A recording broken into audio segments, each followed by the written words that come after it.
Vote bank के लिए पहले अनपढ़ नेताओं को मिल जाता था अहम मंत्रालय। आजाद भारत में पहली बार पूर्व आईएएस, आईपीएस, आईएफएस को मिली मंत्रिमंडल में जगह। किसी ने दुनिया में बजाया भारत का डंका तो किसी ने ली देश की सुरक्षा की जिम्मेदारी। आजादी के बाद देश के इतिहास में पहली बार आधे दर्जन से ज्यादा पूर्व नौकरशाहों, ब्यूरोक्रेट्स को सरकार के मंत्रिमंडल में जगह मिली है, जिसमें पूर्व आईएएस, आईपीएस, आईएफएस भी शामिल है। यही वजह है कि आज भारत तरक्की के साथ साथ विश्व पटल पर उन्नत देश की तरह उभर रहा है।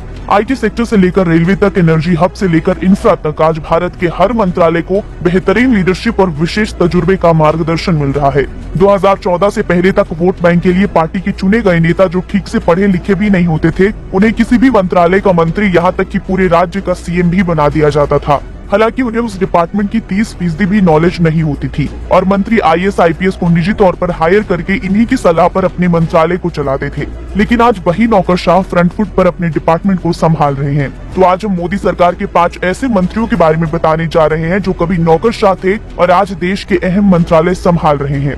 सबसे पहले बात विदेश मंत्री एस जयशंकर की, जिन्होंने भारत की विदेश नीति की काया पलट दी। जयशंकर विदेश मंत्री बनने वाले पहले नौकरशाह हैं। बीते 4 सालों में जयशंकर ने अपनी काबिलियत से भारत का मान पूरी दुनिया में बढ़ाया है। चाहे बात अमेरिका, यूरोप के प्रतिबंध के बावजूद रूस से तेल खरीदने की हो, डोकलाम के मुद्दे पर चीन से वार्ता हो या कश्मीर के मुद्दे पर पाकिस्तान को बेनकाब करना हो, भारत आज पूरी दुनिया से आंख मिलाकर बात करता है।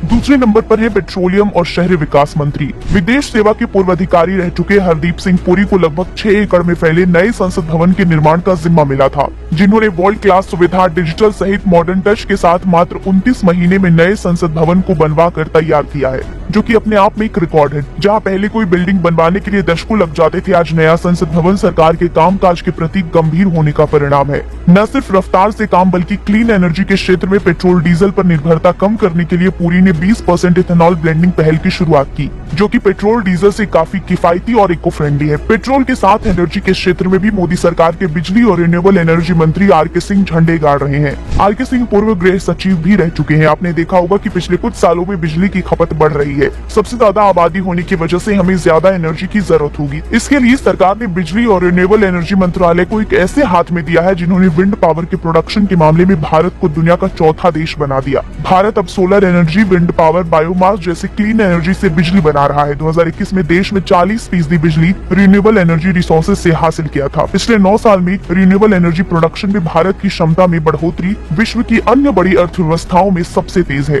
वो दिन दूर नहीं जब दुनिया कच्चे तेल को छोड़कर भारत से पावर इंपोर्ट करेगी। भारत को आत्मनिर्भर बनाने के साथ साथ उसकी सुरक्षा भी उतनी ही जरूरी है। मोदी सरकार ने भारत की सुरक्षा की जिम्मेदारी पूर्व आईपीएस अजित डोभाल को सौंपी है। साल 2016 में जब भारतीय सेना के उरी स्थित कैंप पर हमला हुआ, जब 2019 में पाकिस्तानी आतंकियों ने पुलवामा में सीआरपीएफ के काफिलों को निशाना बनाया, जवाब में भारतीय सेना ने जब एयर स्ट्राइक की तो उस एयर स्ट्राइक के मास्टरमाइंड भी डोभाल ही थे। कहा जाता है कि भारत के प्रधानमंत्री से ज्यादा अगर कोई शक्तिशाली है तो वो है अजीत डोभाल, जिसके नाम से पाकिस्तान भी खौफ खाता है। बीते कुछ सालों में रेलवे की तस्वीर पूरी तरह से बदल गई है और इसका पूरा क्रेडिट जाता है अश्विनी वैष्णव को, जो कि प्रशासनिक सेवा में काम कर चुके हैं। देश में वंदे भारत एक्सप्रेस का जाल बिछाया जा रहा है। Sleeper Vande Bharat, regional rapid rail, hydrogen train चलाने की प्लानिंग हो रही है। गंदे बदबूदार प्लेटफॉर्म और बदहाल वॉशरूम आज बीते जमाने की बात हो गई है। आईटी सेक्टर का जिम्मा भी वैष्णवी के पास है। स्वदेशी रूप से 4G, 5G विकसित करने के बाद सबसे पहले भारत दुनिया को 6G का तोहफा देने वाला है। इतना ही नहीं, end to end telecom service देने वाला भारत दुनिया का 5वां देश बन गया है। अभी तक चीन, फिनलैंड, जापान, साउथ कोरिया के पास ये टेक्नोलॉजी थी। देश में कभी भी टैलेंट की कमी नहीं थी, लेकिन पूर्व सरकारों के राजनीतिक हथकंडे के कारण जो काम आजादी के बाद होने चाहिए थे वो अब पूरे हो रहे हैं। हालांकि देर आए दुरुस्त आए। अपने अपने मंत्रालय में काम कर रहे इन पूर्व नौकरशाहों की काम की तारीफ सिर्फ पक्ष ही नहीं विपक्ष भी करता है। हालांकि अब सवाल ये भी है कि पूर्व नौकरशाह ही क्यों? क्योंकि 20 साल तक सेवा देने के बाद ये ब्यूरोक्रेट्स इतने अनुभवी हो गए होते हैं कि पॉलिसी मेकिंग से इम्प्लीमेंट तक की आइडिया को सही से समझ पाते हैं। नौकरशाहों को सरकार की कामकाज में शामिल करना दिखाता है कि सरकार देश के विकास को लेकर कितनी गंभीर है। सबका साथ, सबका विकास के मूल मंत्र के साथ 9 साल पहले सत्ता में आई मोदी सरकार भारत को नया भारत बनाने की दिशा में आगे बढ़ रही है, जिसमें अहम भूमिका निभा रहे हैं ये पूर्व नौकरशाह और देश के काबिल मंत्री। ब्यूरो रिपोर्ट, एक भारत।